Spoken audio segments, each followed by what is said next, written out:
that traditional Cheez-It. There's nothing like it, right? Or is there?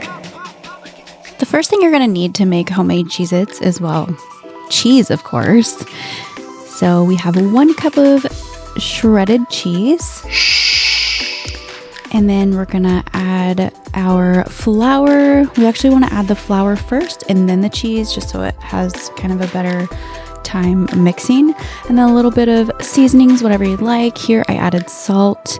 And then we have 4 tablespoons of butter, cubed cold butter, that we're just going to pulse a few times until we reach the desired consistency, adding a little bit of ice water in between, checking it, and then we're going to have this nice dough that we can then roll out.